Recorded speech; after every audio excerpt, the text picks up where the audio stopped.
So my research focuses on trying to end deforestation globally, and the energy system connects to that in several different ways. First of all, oil is directly extracted from places in the Amazon forest, which causes a lot of destruction.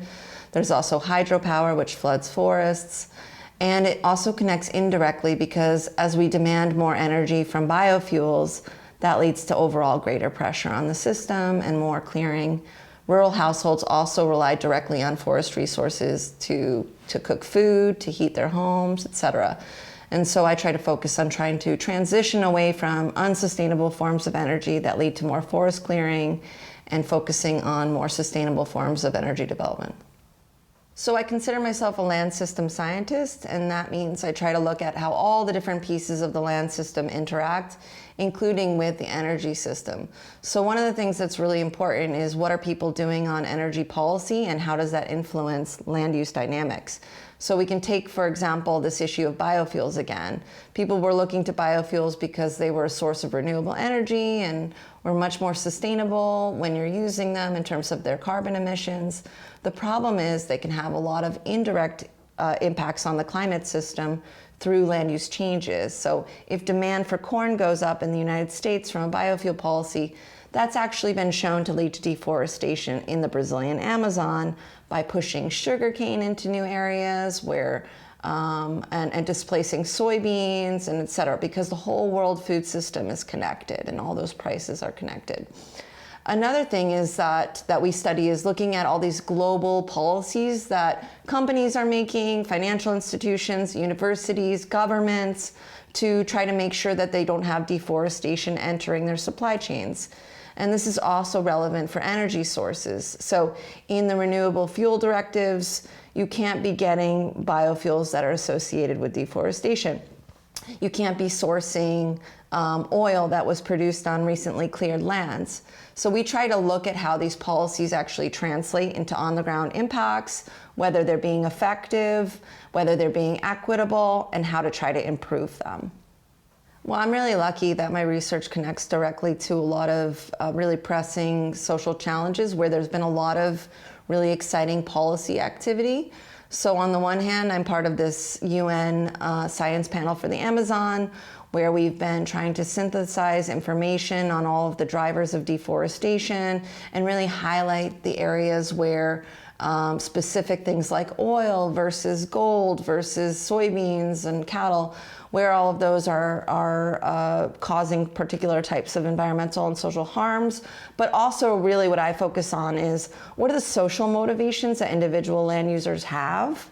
How do we change those motivations to get them to stop clearing and instead do certain activities on already cleared lands? That seems really straightforward, but actually it's a very complicated individual behavior question and also the broader structural aspects of that. And so I also look at how effective have current policies been and what exactly do we need to do to change them to shift those incentives. Another thing that I do is work directly with companies and governments in importing regions. Like in the EU, they just passed this new deforestation due diligence policy, and I've been providing a lot of feedback on how to make that process not just effective in trying to make sure that the EU doesn't source products associated with deforestation, but that it actually makes an impact beyond that to actually stopping deforestation. And those are two different things, because you can just not source things, but if you want to make a difference, you actually need to make sure that you're creating the right sort of incentives beyond those supply chains, investing finance, investing in technical capacities and education, and changing the norms of people who are operating in those areas so that everyone can start to see preserving forests as actually being good for them and good for their local economy, in addition to meeting the demands of foreign countries like in the EU. In 2006, a lot of multinational traders, some of which are based in the EU, some in the UK, they all decided that they weren't going to source any soybeans that were produced on lands that were cleared after 2006. My research really tried to understand how this impacted deforestation on the ground and measure it very precisely. So to do that, we had to put together very detailed maps of their sourcing areas. We collaborate with other organizations to do that too. And then we try to assess using statistical methods, which take into account land use patterns, deforestation directly for soy, controlling for other factors that changed during that time period. And we were able to measure that these existing policies actually were pretty successful in reducing deforestation for soy by 55% in the Brazilian Amazon. But then we found, for example, using a global economic model, that deforestation that was reduced in the Amazon, half of it was offset by leakage, spillovers, into other areas like the Brazilian Cerrado and other biomes. And so the next questions that we're tackling is, how do we close that all together? How do we eliminate deforestation for soy by improving the effectiveness of these policies both in the Amazon, but expanding them to other areas so it doesn't just lead to that leakage into other biomes?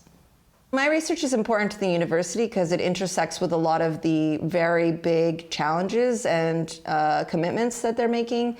There's the Cambridge Zero Initiative, there's the Global Food Security Center, there's the Center on Sustainability Leadership. My work intersects with all of those big initiatives in this broader area of sustainable development and the energy transition, because it bridges looking at what companies do, looking how that affects the food system, and also looking at how all of that affects land use and terrestrial processes and the overall climate system.